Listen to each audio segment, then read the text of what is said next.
Bu ibrətamiz əhvalatı necə varsa, elə də olduğu kimi danışıram. Deməli, bir neçə gün əvvəl bir ailə məni restorana dəvət edibdir. Həmin ailə mənim oxucularımdır, mənim kitablarımı alıblar. İndi də özümü dəvət ediblər ki, mənim söhbətlərimə canlı qulaq assınlar. Uşaqlarını da özü ilə gətiribdir ki, həm də uşaqları ilə bir tərbiyəvi söhbət eləyim, maarifləndirici söhbət eləyim. Deməli, restoran həyətində oturmuşuq, yemək yeyirik. Restoran həyətində 2 dənə it var. İtin biri gəldi, onlar tərəfdə belə oturdu, başladı onların ağzına baxmağa. Biri də gəldi, mən tərəfdə oturdu, belə altdan yuxarı ağzı sulana başladı ağzıma baxmağa. Təbii ki, hər iki it yemək üçün gəliblər.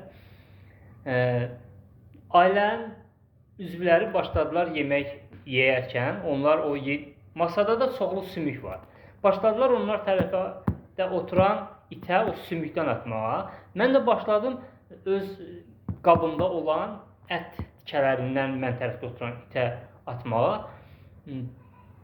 Ailə başçısı belə təəccüblə özümə baxdı ki, və heyrətlə dedi ki, Sahib bəy, biz görmüşük ki, itə sümük atarlar da, amma siz itə, dedi, ət tikəsi atırsınız da, öz yeməyinizi elə bil ki, yarısını verdiniz itə. Bilirsən, orada mən bu cavab fikirləşmədimi?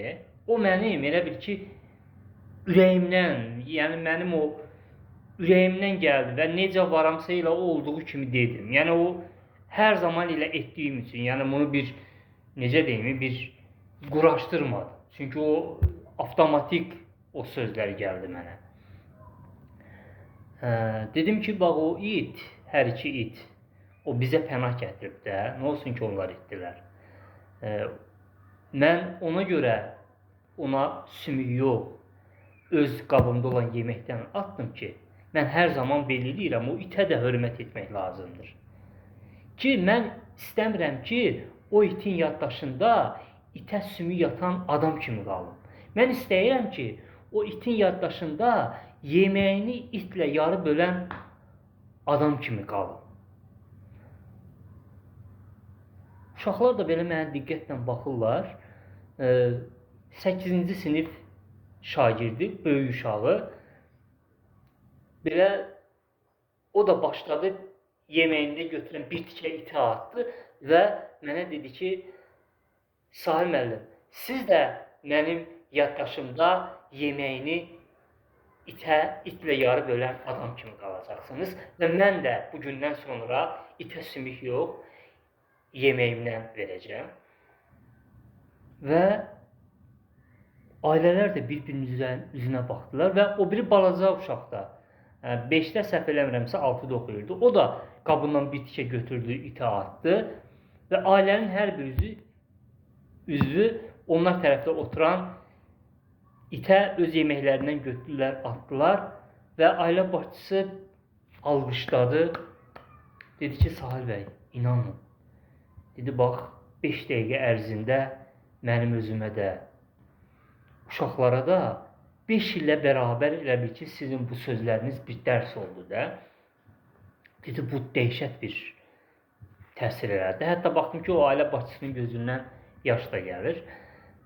Və mənə dedi ki, ailə başçısı dedi ki, Sahib bəy, bax, bu söhbəti mütləq kitabınıza hekayə kimi salın. Bu sizin kitabınızda ən sevilən, ən tərbiyəvi hekayələrdən biri olacaq. Çünki dedi, bax, bu hekayə bizə və mənim uşaqlarıma bu qədər bizə təsir etdi, bizi tərbiyə elədi də. Yəni, biri var, quraşdırılan hekayə. Bu elə bir ki, canlı, praktikadan çıxmış, ibrətamiz, tərbiyəvi bir əsərdir, dedi.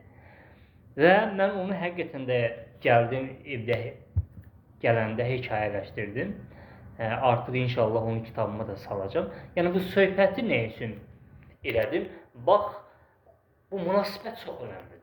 Hər bir insan çalışmalıdır ki, heyvanlarla münasibətlə, həşəratlarla münasibətlərlə, canlı ilə, hətta cansız əşya ilə münasibətlə elə davranmalıdır ki, orada bir tərbiyə olsun, orada bir nümunə olsun. Çünki ətrafdan bizi izləyirlər. Nə olsun ki, o cansız əşyanın bir dili yoxdur, ağzı yoxdur. Amma bizim onunla davranışımız ətrafda olan kimsə bizi izləyir, ona təsir edir. Heç bizi izləmir. Bizim özümüzə, bizim öz xasiyyətimizə, bizim öz xasiyyətimizin formalaşmasında, xarakterimizin formalaşmasında, bir şəxsiyyət olaraq formalaşmamızda bax o adi heyvana münasibət, əşyalara, bitkilərə münasibət çox önəmlidir. Bizim özümüzü formalaşdırır. Bizim xarakterimiz, bizim hərəkətlərimiz, vərdişlərimiz nəticəsində formalaşır. Biz bu kimi itə hörmət etməklə biz insani davranışımızı formalaşdırırıq. İnsan olaraq xarakterimizi formalaşdırırıq. Hər şey vərdişdir. İtə təpik vuranda o da bizim xarakterimizi formalaşdırır. Ki, necə bir insanlıqdan çıxırıq yavaş-yavaş, itə təpik vurmaqla, amma yeməyimizi itlə yarı böləndə o bizim insanlığımızı içimizdə yaşatdığımızı göstərir. Və bizim digər insanlarla, özümüzlə, digər həyatın digər sahələri ilə münasibətdə o kiçik bir məsələ təsir edir və bizim həyatımıza çox böyük təsir edir o kiçik məsələ. Və ona görə də bu əhvalatı danışdım ki, xahiş edirəm, bu videomu yayın, uşaqlarınızla birlikdə dinləyin. Uşaqlarınızı ailəvi olaraq başınızı toplayın, bu videonu dinləyin. Çünki bu günləri mən maarifçiyəm. Mənim kitablarımı Azərbaycanda insanlar alırlar ki, maariflənsinlər, valideynləri alır, müəllimlər, psixoloqlar. Bax, buraya danışdığım böyük bir kitabdır. Ona görə xahiş edirəm, bu videonu özünüz üçün, övladlarınız üçün paylaşın, bütün Azərbaycan dinləsin bu tərbiyəvi söhbətimizi. Bax, bu indi olan bir hadisədir də, praktikadan çıxmış bir hadisədir. Bax, bizim o ətrafa münasibətimiz çox önəmlidir, heyvanlara münasibətimiz. Bax, mən orada o sözü deyəndə ki, mən istəyirəm ki, o itin yanında, yaddaşında itə yeməyini yarı bölən, itlə yeməyini yarı bölən bir insan kimi qalın. İstəmirəm ki, o itin yaddaşında itə sümük atan bir insan kimi qalın. Bax, bu, elə bir ki, Allah tərəfindən bu söz gəldi mənim ağlıma ki, bunu deyim orada. Çünki mən bunu orada düşünmürəm ki, bu mənə sual verəcək ki, niyə sən o itə yeməyindən atırsan? Elə bir ki, onun da beyninə gəldi ki, Allah elə bir ki, o beyninə o sualı saldı ki, o sualı mənə versin, mən də o cavabı, o ibrətamiz cavabı verir. Yəni, bax, çalışın hər bir hərəkətinizdə, hər bir insanla, hər bir əşya ilə belə davrananda orada bir ibrətamiz nümunə olsun, bir insanlıq nümunəsi olsun. Mən seminarlarımda deyirəm, mən 50 min Azərbaycanda insana universitetlərdə, dövlət qurumlarında, özəl təşkilatlarda seminar vermişəm. Mən hər zaman seminarlarımda deyirəm ki, bax, mən evdən çıxanda qarşıma məqsəd qoyuram ki, qarşıma çıxan hər bir şeylə canlıya, cansıza kiçik yaxşılıqlar edəcəm. Çünki o kiçik yaxşılıqlar məni kiçik pisliklərdən qoruyur və mənim xarakterimə oturuşur. Bax, insanlıq budur, həyat dərsi budur. Nə bilim, əxlaq dərsi budur. İnsan özünü tərbiyə etməlidir və özünü tərbiyə etmək üçün də, bax, bu xırda şeylərlə, hər bir şey xırda şeylərdən əmələ gəlir. Pis şeylərdə, kiçik xırda şeylərdən əmələ gəlir, yaxşı şeylərdə. Ona görə, bax, bu videonu mütləq və mütləq paylaşın və ən önəmlisi də ailənizi başınıza toplayın, uşaqlarınızla bu videoya baxın. Sevgilər.